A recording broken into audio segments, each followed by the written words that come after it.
Welcome to Something Positive for Positive People. I'm Courtney Brain. Something Positive for Positive People is a 501c3 nonprofit organization that is essentially a self-development resource for people who are navigating herpes stigma.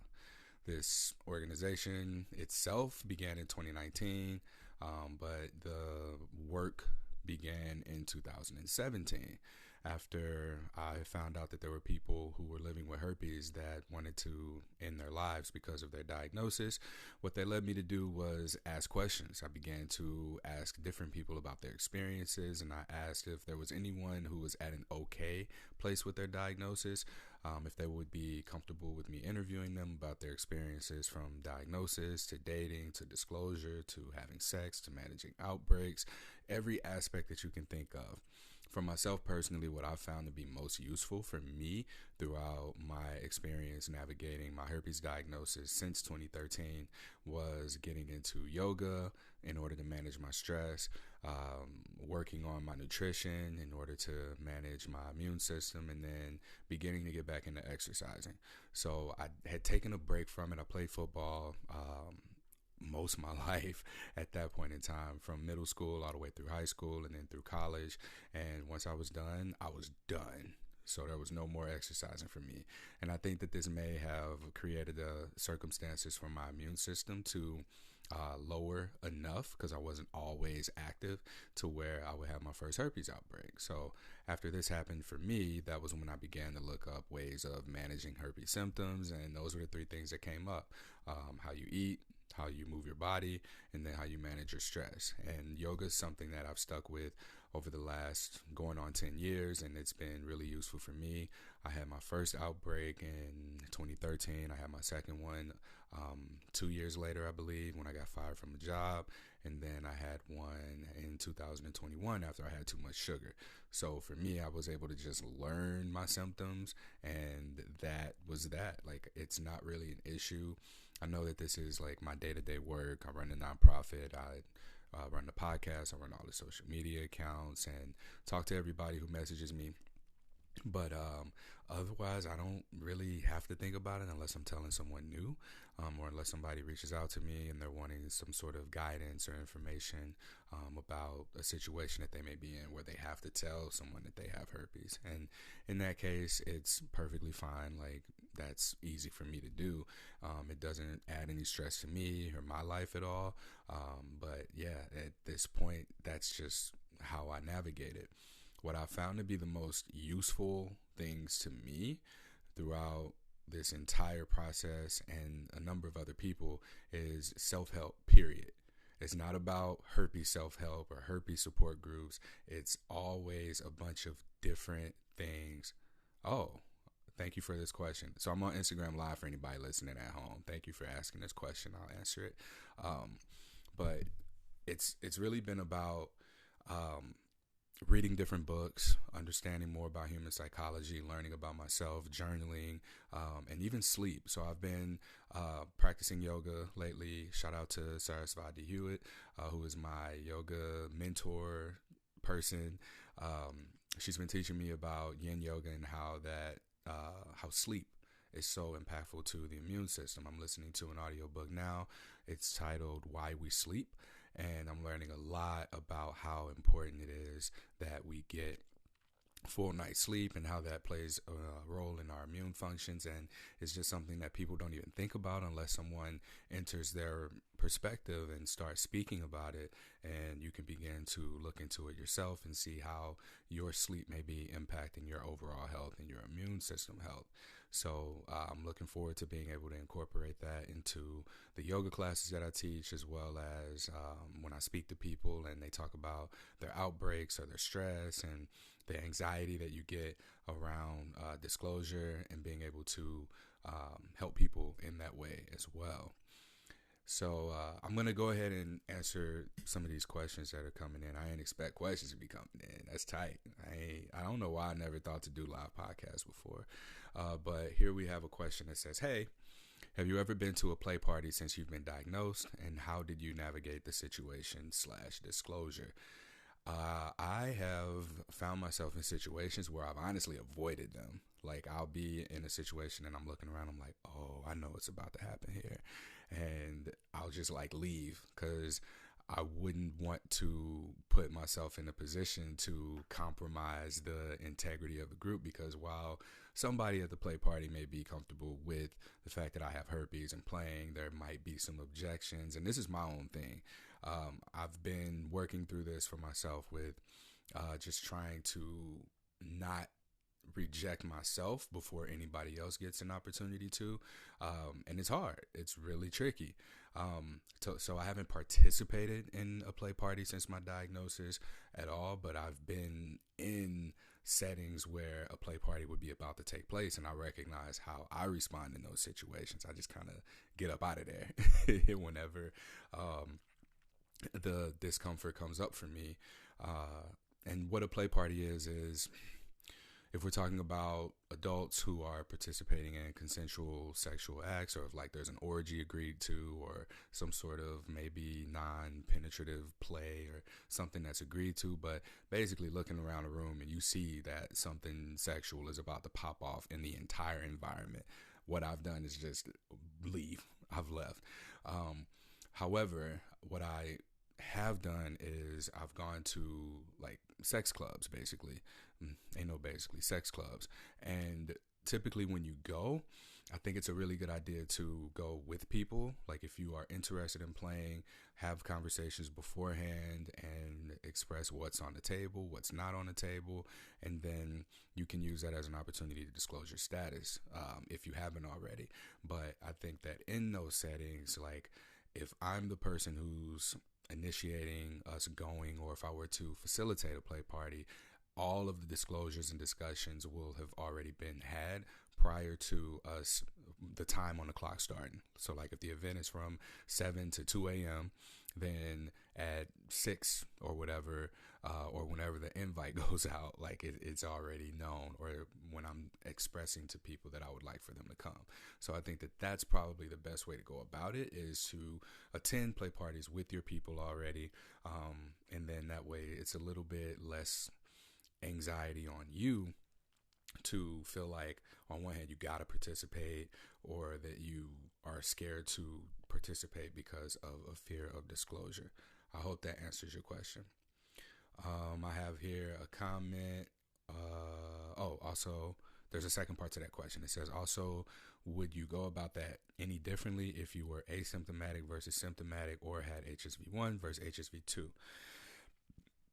My experience in this space is that people have this assumption that people who do have an STI wouldn't be there, or it's just something that is assumed. We're assuming that people wouldn't come to these events if they do have an STI.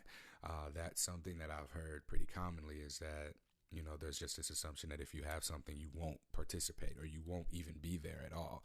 It's like a very kind of like turn your nose up type thing. Like nobody should be here if they're having any kind of symptoms of anything, or if they have an STI.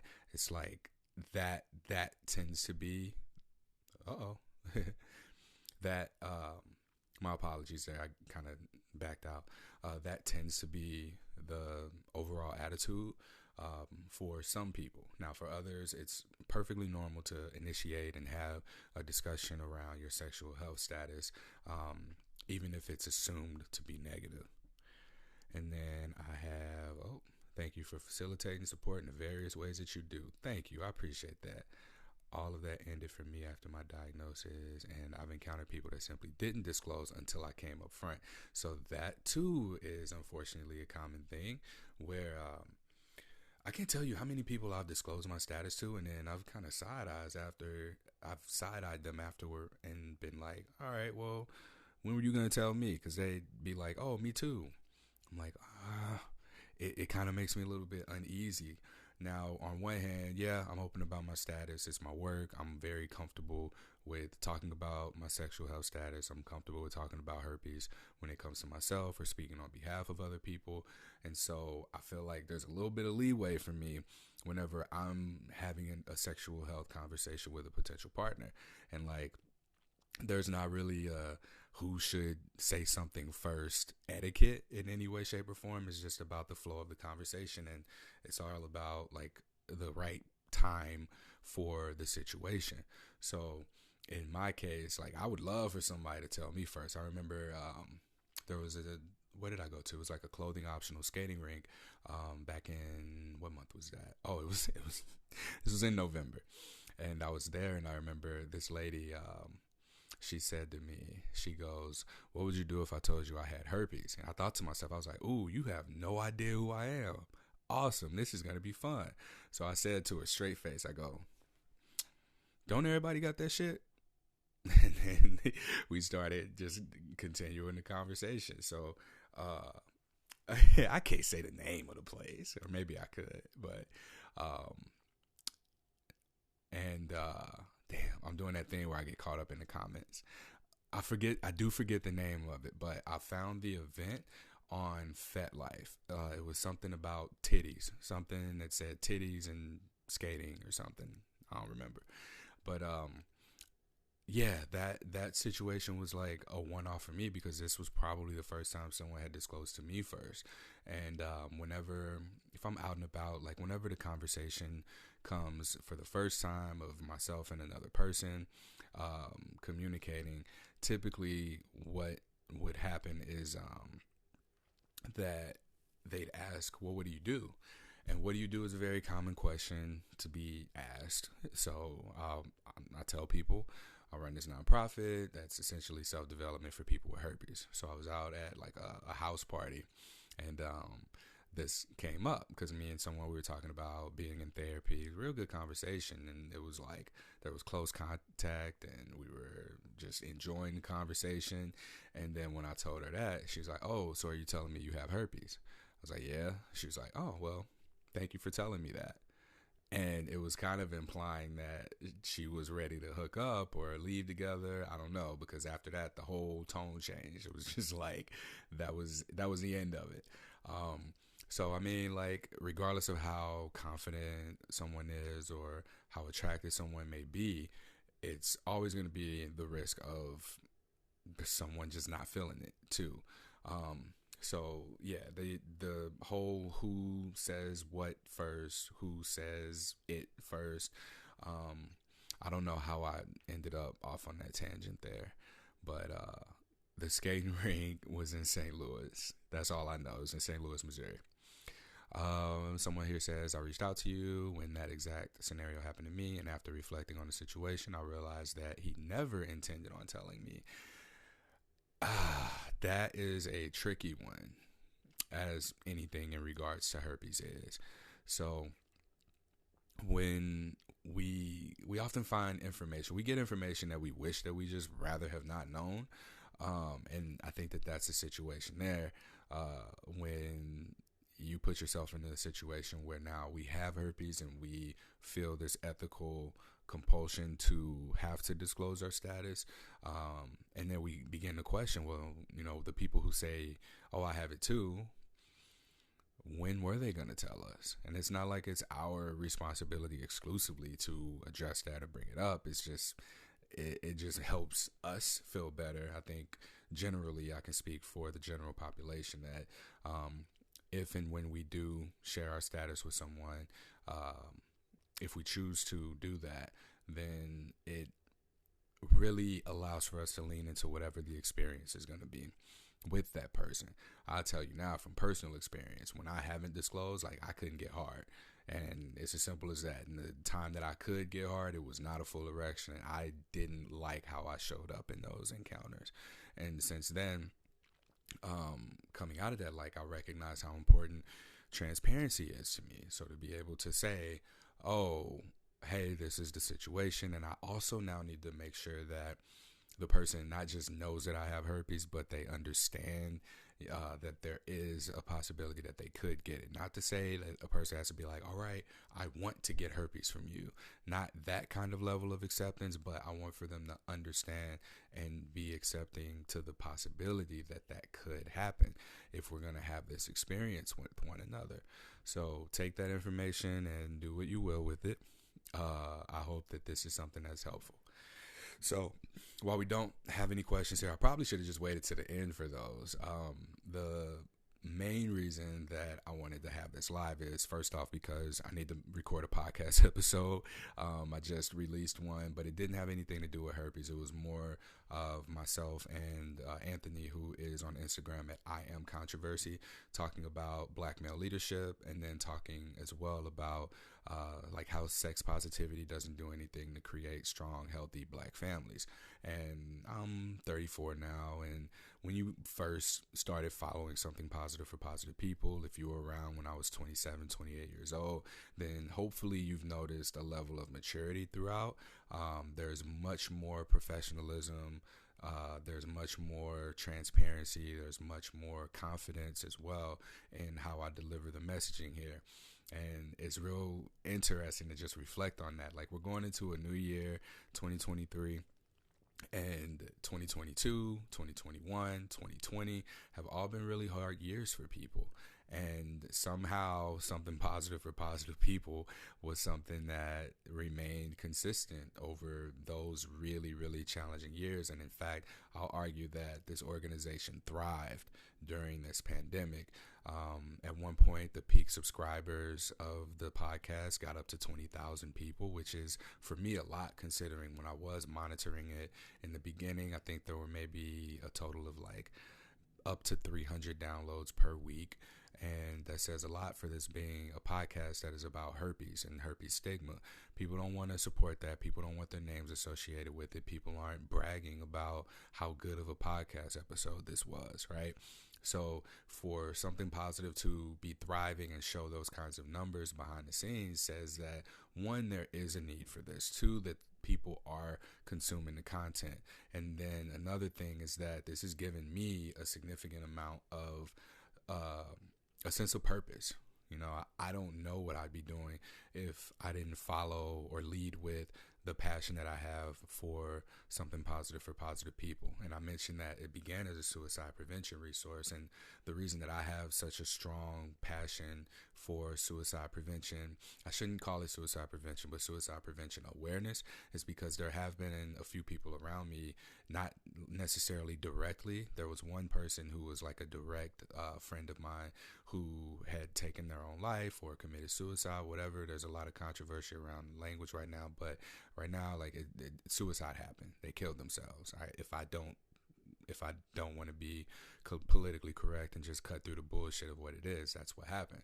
And it wasn't just that this person killed themselves or that another relative killed themselves. And more recently, I have a cousin who I don't believe this happened, but they say that he killed himself. And then my sister had a brother who also killed himself.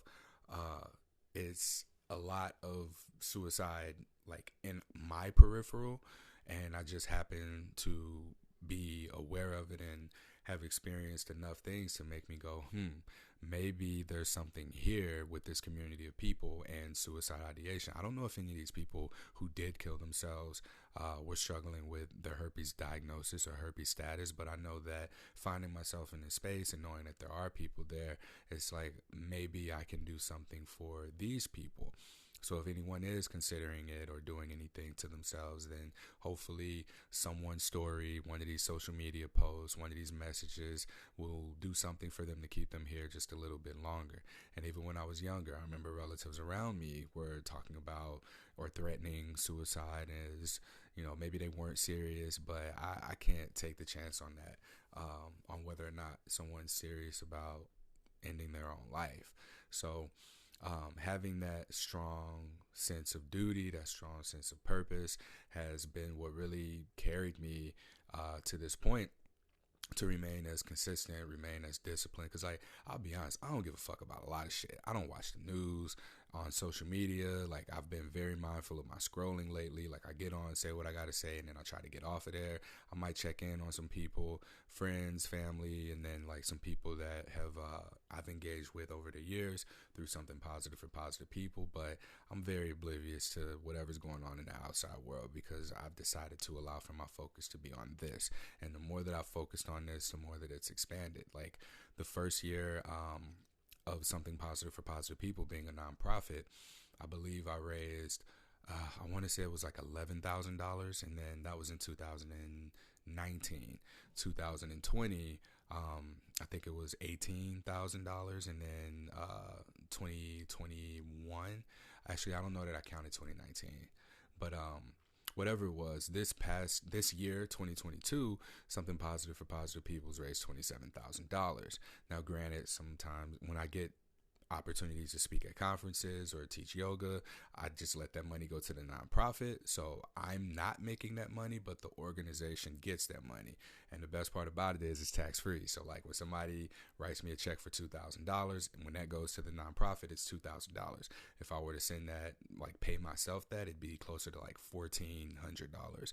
And I can do more with $2,000 through the nonprofit than I can do $1,400 for myself.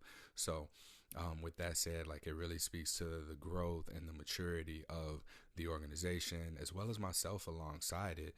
And I'm really pleased with how things are going. I'm very pleased with how I've been developing, and the way that how I show up in something positive for positive people is impacting my personal relationships, how it's impacting my career, my work at a university, teaching medical students how to give genital exams, in addition to being a standardized patient and supporting medical students through how they make a patient feel. So all of these things that I'm doing really do go hand in hand, and I'm really just thankful and grateful for all of the support that I've received over the years. And I'm thankful to people who have continued to listen to something positive for positive people and share the resources, and to recommend opportunities and send those my way as well. I hope that you all are able to find something that you're grateful for. If you're here and your herpes diagnosis has been something that you've been struggling with, I do hope that you're able to reflect on a moment, a connection, a relationship, an experience that means something to you. You know, like just look back on that. Look back at how the last amount of time since your diagnosis has been, since you made a decision to look into some self-development resources for yourself, because that's been most useful for me.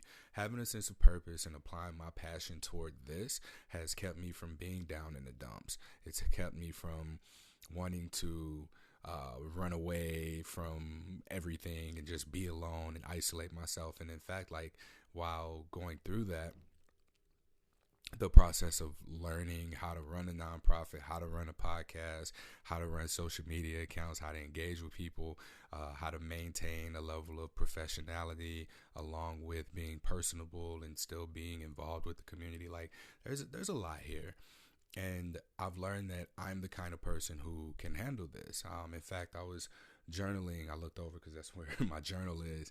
I journaled a couple of days ago on figuring out where home is for me, because I feel like in a lot of spaces that I occupy, I don't belong. It's very lonely. I'm a black man in sex education, and I'm straight. And there's not to say that there's not a lot of black men in that space, but when I think about black men in sex education, I think HIV prevention. And typically you'll see that there are a lot more queer and gay or bisexual black men who serve people who are living with HIV. And so for myself, like coming into this space and like seeing that, oh, that's where all the other black men are, where I'm at with sexual health, even like there's a lot of public health professionals. That's a lot of people who work in nursing, who are nurses, who are doctors, healthcare providers. Those are the people that I'm probably closest to, but these are people who have medical degrees, who have public health degrees, who went through nursing school, medical school. So I don't have that experience. Like essentially all I'm doing is reporting on the truth as someone who is a journalist in regards to HSV and STI stigma. So having a podcast and a media background, that's what my role is. And I don't know of anybody else who's like reporting on this stuff or trying to get it into the face of the Centers for Disease Control, or the National Coalition for Sexual Health, or the National Coalition of STD Directors, or the American Sexual Health Association. I don't know of many people, any at all, who are actively attempting to get any sort of funding or get into these people's faces and be like, hey, we need to do things a little bit differently. There are like advocacy groups. There's people who just have social media accounts who are advocating for different things, but we all do our own things, our own ways. But for me, I feel like the most straight and to the point way and path of doing that is going to the people who have the authority and the power to make it happen. What I envision for myself is for something positive for positive people to be sort of a network of therapists, a network of coaches, a network of social media influencers and accounts and pages that want to offer herpes support, and I want to be able to support them and give them the tools that they need in order to offer support to everybody else. Not to say that like something positive is the end all be all of where people get all of their herpes diagnosis information and learn how to navigate stigma, and that this is the only thing that is helpful to them. But I want for people to be able to come here and identify what is the most helpful for them and then be able to move forward accordingly. Another example would be just like with kink, BDSM, and non-monogamy groups. So there's a lot of different segmented groups within the herpes community. So you can find herpes support through you can find it through Facebook groups, you can find it through the dating app Positive Singles, you can find it through social media accounts, you can find it through hashtags, there's different blogs and forums, there's all of these resources. But then when people start to get in there, it's like they begin to want to be more of themselves, and so now they want to identify things that they have an interest in, but also alongside other people who have herpes.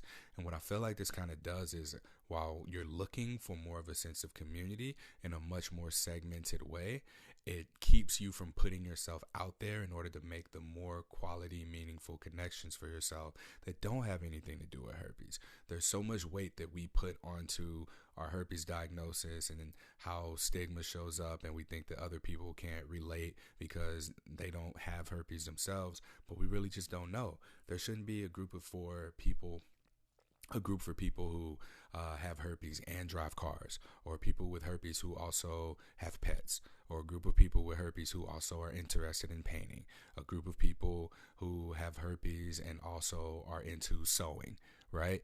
And I use these examples because that's how specific it is and how specific it can get.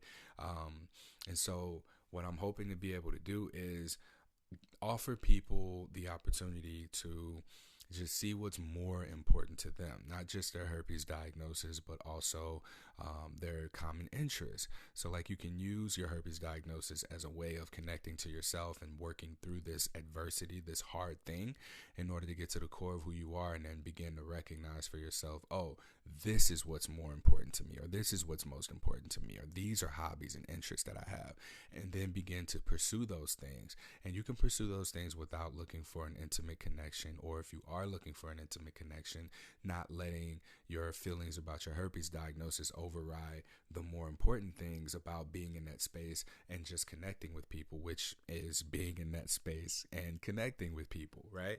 So taking it back to the group and the segmentation, what I did was I started something positive for herpes positive, kink positive people, something like that on FetLife. So if you want, you can message me and I can get you added into that. And right now I think there's just like 6 people in there. This is my first time announcing it on the podcast or on social media at all. I made a story post that nobody saw. I put the link in there, and I'm sure that that's why it got no visibility. And that's something that I've been up against lately with social media, is just not getting any visibility at all for my educational posts or anything that's directing people away from the platform that I'm on. So if I'm telling people, hey, I just uploaded this podcast episode, check it out, no story views, like 126 seems to be a very consistent number over a 24-hour period time span.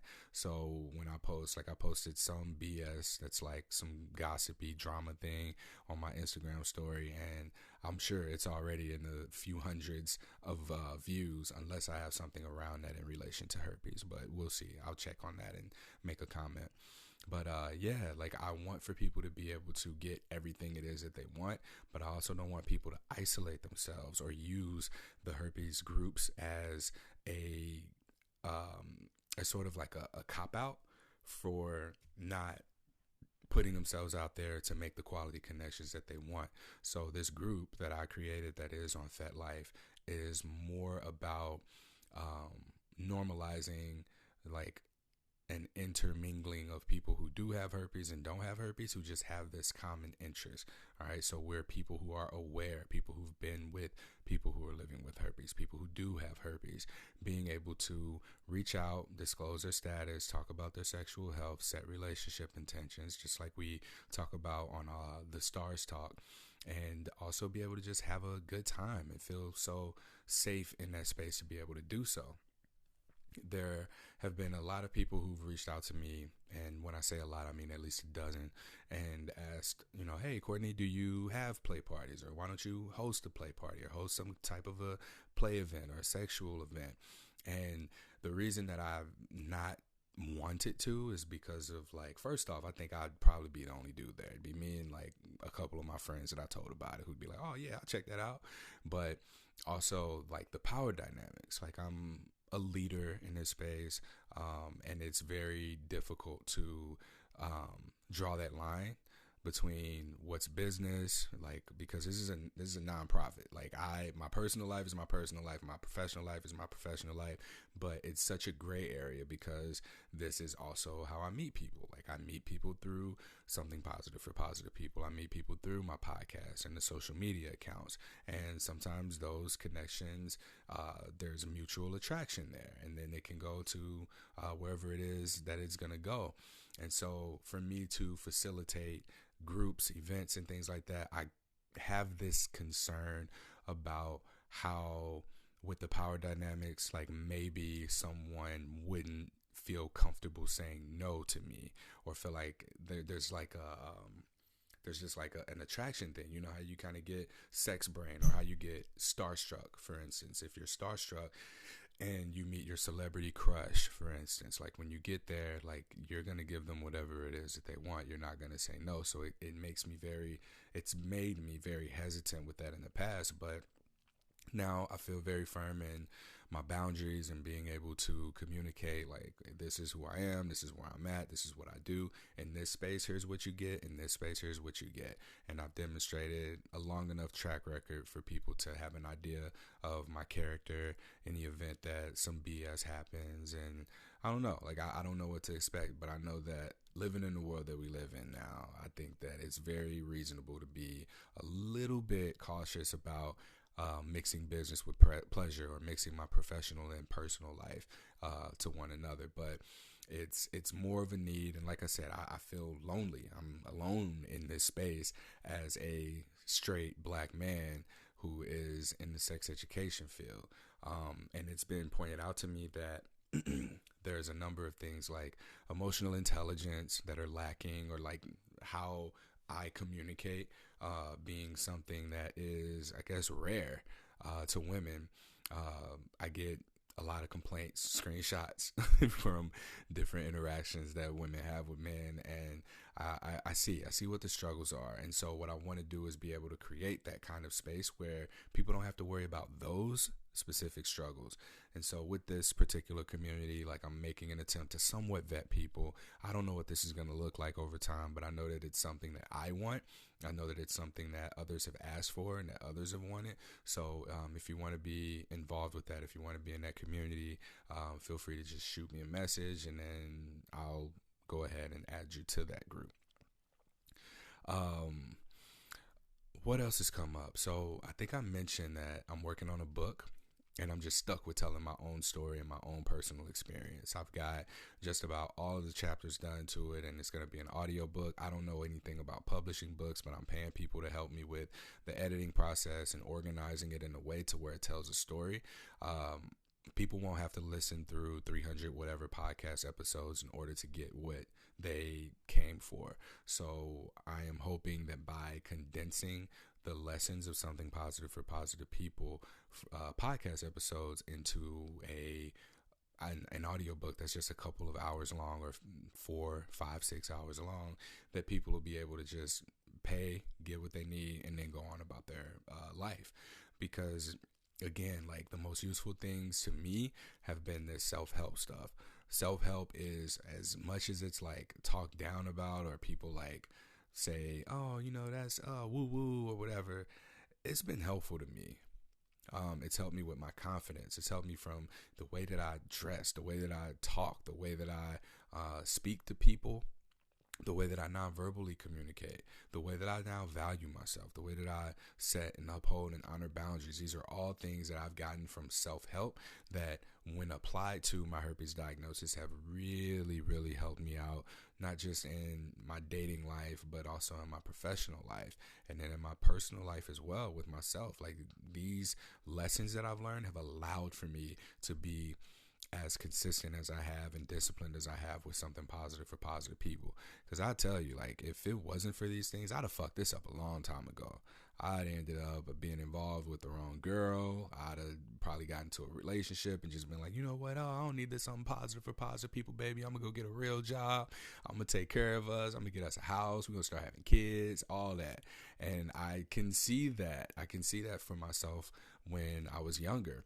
But now, like, I think that I've just more so had this involution process. I say involution because it's like an internal evolution for myself, that, like, I've just cocooned and had the metamorphosis of becoming a man. And when I speak about becoming a man, like, I mean all of those traits that I've repressed for a really, really long time, after having played college sports and sports for most of my life. Like, I feel like I've been told repeatedly that those things are toxic. And I use this analogy of like the hero and the villain. Everybody praises the villain and everybody demonizes the villain. But at any moment, one life situation, one experience can make a hero into a villain, and a villain can be a hero. And they carry the same traits when we look at their commitment to their cause, their discipline, their consistency, their attentiveness to move forward, their leadership. All of these things that make up what it means to be a man, what it means to be masculine, and then also like sticking to that shit.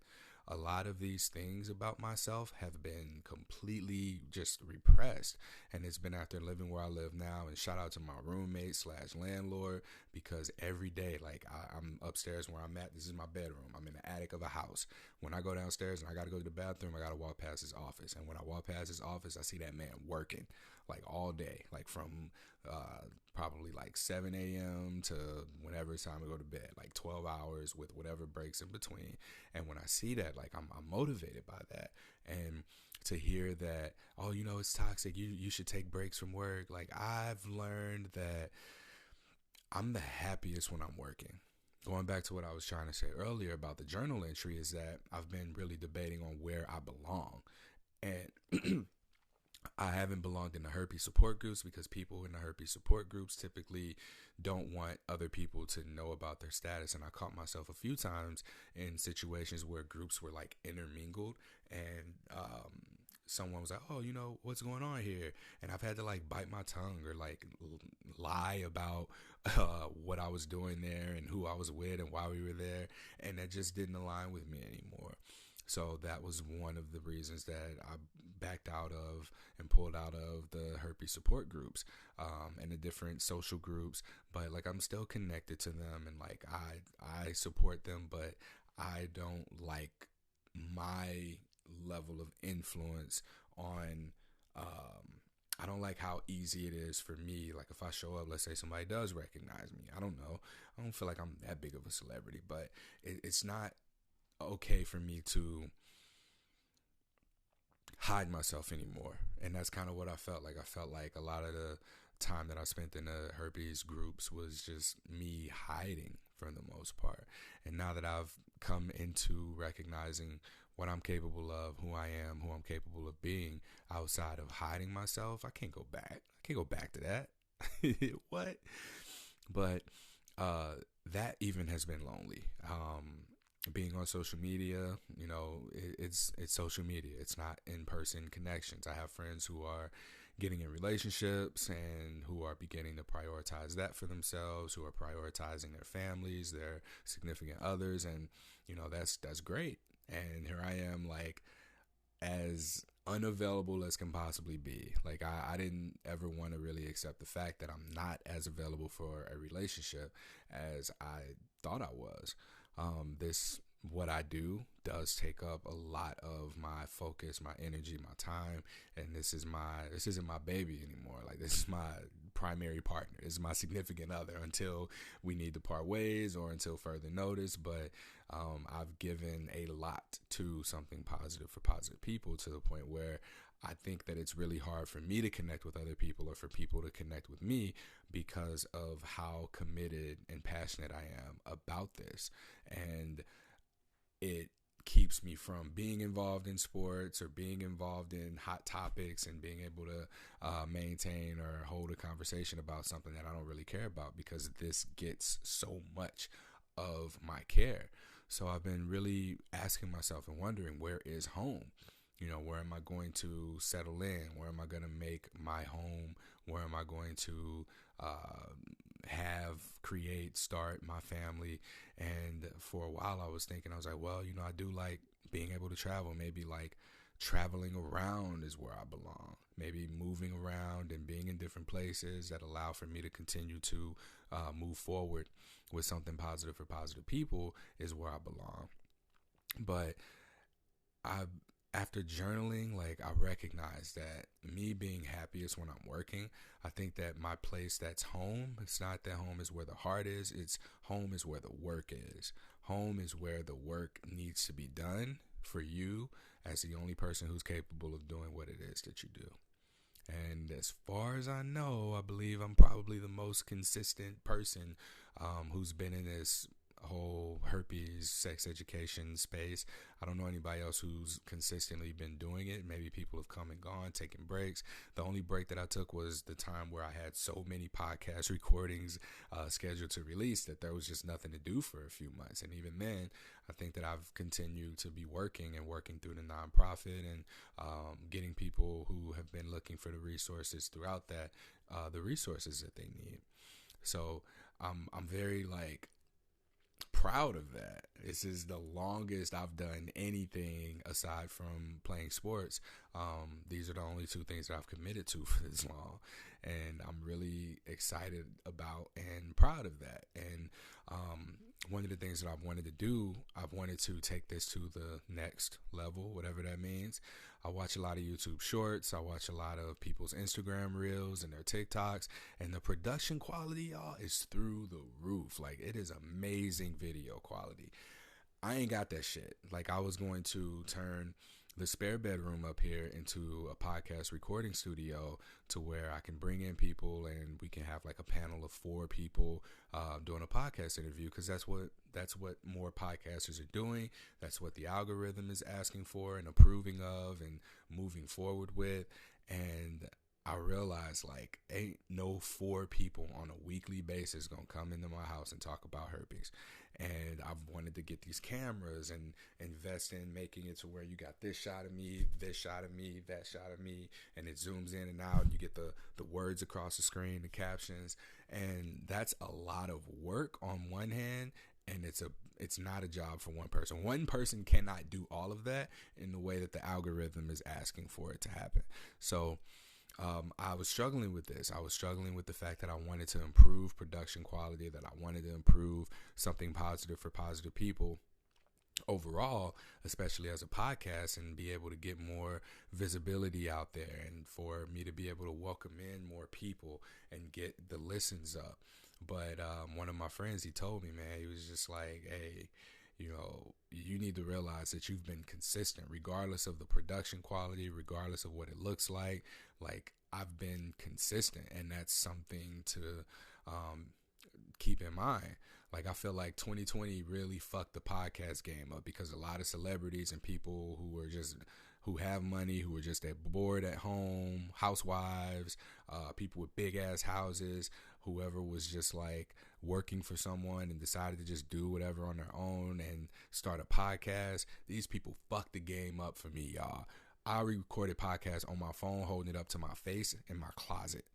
It went from that in 2017 to me having a microphone set up in my closet in 2018 and 2019 to me recording at the gym in 2020, and then in my bedroom or in my living room. And now here I am, like, I'm in my bedroom in an attic. Like, this framework has been with me for forever. And like, I ain't got it like that. I can't pay for podcast recording studio time. I can't pay for the video production team. And I hear people like in between podcast episodes, they're like, oh, my producer, my production team. I am the production team. I'm the producer. I'm the social media manager. I'm the podcast host. I'm the podcast editor. I ain't got no music in here because there's just one more job that I would have to do in order to increase the quality of this. But what makes me feel good, though, about it is that I have been able to be consistent, and I know that people are getting what they came here for.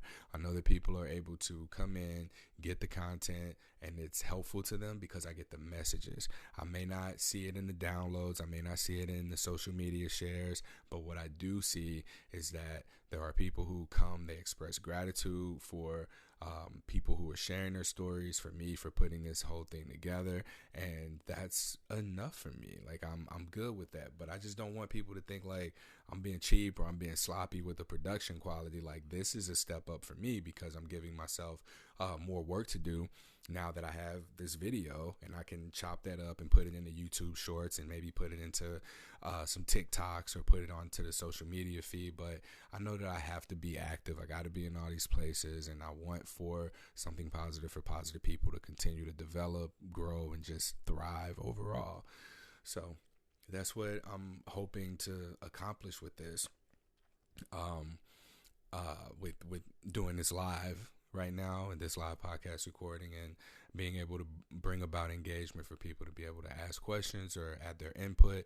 Hopefully over time this will get better. I cannot say when I'm going to consistently be recording live podcasts because I've always just recorded them when I had a window of time to where I could just sit down uninterrupted for an hour, hour and a half, and then just press record and speak my mind. Or if I have a guest, be able to coordinate things with them and be able to bring them onto the platform and be able to talk about their experiences, which I'm also always looking for guests. If you are someone who wants to share your experience and you can make about an hour of time work for us to be able to sit down in front of your phone, computer, wherever, you'll see, if you go through one of my past lives recently, you'll see that I was interviewing Blood Swan. I was interviewing Blood Swan and Blood Swan music. And that was an example of what a live podcast could look like, but also if we were private, like that's what it would look like. We'd see each other, and then I would only record the audio so that people who download the podcast episode will be able to only hear us rather than see us as well. 2023 is around the corner, and there is a herpes survey that my intern worked on for all of about 250 hours. So Something Positive for Positive People had an intern, and we put together a new and improved herpes survey for us, y'all.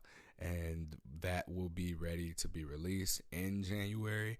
I'm hoping to be able to take the survey myself and then reword whatever needs to be reworded, ask whatever questions need to be asked, and I can speak to how long it takes and all of that, and just making sure that it flows smooth. And then I'll be releasing it. I'll release it in the podcast episodes. I'll be releasing it on social media, and I'm going to be asking that you all share these with your people. And for anyone who is in a relationship with a man or who fucks a man, please make them take this survey. Don't get them no head, don't get them no ass until they take this survey. Like, make them take this survey, because the last time, I think 3% of the people who took it were men until I made that announcement. I was like, hey, y'all, don't give him none until he take the survey. And then that shot up to 15% real quick. So I'm going to ask that right out the gate. Like, I need for people to take this survey. The first one from 2021, we got 1,149 total participants. And so I'm hoping to be able to get 2,000 this time. And with this data, be able to go to these organizations and talk about why it's important for us to utilize this information and integrate this into our STD prevention programs, and integrate this into how we are educating people on talking about sex and sexual health and their relationships, because there's a lot of value, not just in the surveys, but in the people's experiences who are taking these surveys. So I've tried to curate those as much as best I could, limiting the questions to 50 something or 60 something, so that we can get all this information from as many people as we can and make it as relevant as we can of what we represent for the year 2023. All right. There is nothing that is out there that I believe is consistent or even accurate or even recent, in terms of talking to the communities of people who are living with HSV. So this survey itself is hopefully going to satisfy the void that is there where it's needed for us to be able to present this information, y'all. So, please do work with me, y'all. It's going to be a while. It's going to take a while to take the survey, but it's going to be worth it. If you haven't done anything else at all, you'll be able to take this survey, and that will make up for whatever time you've been here and you haven't participated in any of the events, if you haven't left me a podcast review, if you haven't donated, if you haven't supported something positive for positive people at all.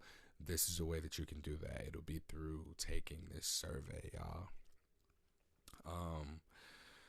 Taking it back to what I said about sex positivity, not doing anything for strong, healthy black families. So I am a black man. I date, period. Like the whole race thing, I don't give a fuck what race you are. I date outside my skin color. All right. So if we want to be more accurately honest about that, then that's a reality. So whatever kids I have, because I'm black, will be black as well. Right. I heard Neil deGrasse Tyson say this on a podcast. The host was actually offering up that he was biracial. His mom was this, his dad was that. And Neil deGrasse Tyson cut him off right there. He was like, no, you are the human race. If I line up you and somebody from another continent and another country, whatever, if we all are lined up, we are all part of the human race. You might have been born there. You might have been born there. You might have been born there. And I really love that. And I know we're not at a place or a community or environment where we can transcend race or ethnicity or skin color, but I really thought that was beautiful to understand that we are all a part of one race, which is the human race. And hopefully it doesn't take a reminder like an alien invasion to come here to remind us of that. Why did I say that? Because I was talking about sex positivity not doing much for or anything for strong, healthy black families. I'm someone who has been very easily and heavily influenced by the space that I've occupied for a long time. Like I've let the sexual health or sex education, sex positivity community of mostly straight white women make me think that, one, I'm a bad person for being a man, that I shouldn't want what I want, and that any of my thoughts that are mine or my opinions are inherently wrong because it's coming from a man. And I really hate that I ate that shit up like that. Like I actually let that shit, come into me in my space. And I even let that influence like my thoughts about having children or my thoughts about being in a relationship. And what I'm seeing is that this space is more so conducive for teaching you how to be sexually liberated in the sense of just being able to have multiple sex partners or being able to date. It's not giving me the resources and tools that I need to date for being in a relationship or even build relationship skills necessary to maintain a relationship or even be in a relationship that is going to work toward creating a family, a strong, healthy black family. Because again, while I date outside my skin color, whatever I put my meat in and whatever comes out of that is going to be black, like by society standards.